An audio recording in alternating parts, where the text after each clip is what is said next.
इंसान जिंदगी के पीछे लगातार भागता रहता है और यही जिंदगी एक दिन उसके साथ बेवफाई करती है। और मौत, जिससे इंसान सबसे ज्यादा डरता है, वो हमेशा बिना लेट हुए समय पर आती है।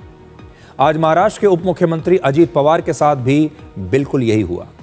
66 साल की उम्र में जिंदगी ने अचानक उन्हें धोखा दे दिया और मौत बिना कोई नोटिस दिए अचानक अजीत पवार के सामने आकर खड़ी हो गई।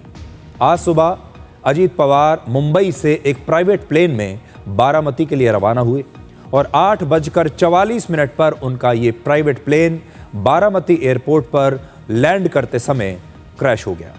इस दुर्घटना में अजीत पवार सहित प्लेन में मौजूद 5 लोगों की मौके पर ही मृत्यु हो गई। सबसे पहले आप बारामती एयरपोर्ट पर प्लेन क्रैश के ये 2 सीसीटीवी वीडियोस देखिए। ये असल में सीसीटीवी वहां लगे हुए थे और इनमें ये प्लेन क्रैश रिकॉर्ड हो गया। ये विमान लैंडिंग के समय क्रैश हुआ और इसके धमाके की तीव्रता से आप समझ पाएंगे कि यह दुर्घटना कितनी भीषण थी। इस प्लेन क्रैश के ठीक बाद इस विमान में आग लग गई, जिसमें लगभग पूरा विमान जलकर नष्ट हो गया।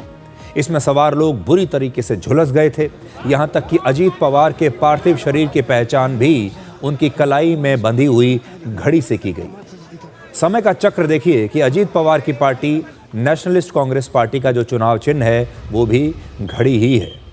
अजीत पवार को घड़ियों का बड़ा शौक था, लेकिन उन्होंने कभी ये कल्पना नहीं की होगी कि एक दिन उनकी पहचान उनकी घड़ी से की जाएगी।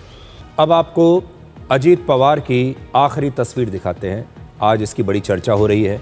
ये तस्वीर आज सुबह इसी विमान में बैठने के बाद ली गई थी, लेकिन तब किसी ने कल्पना भी नहीं की थी कि ये उनकी आखिरी तस्वीर बन जाएगी।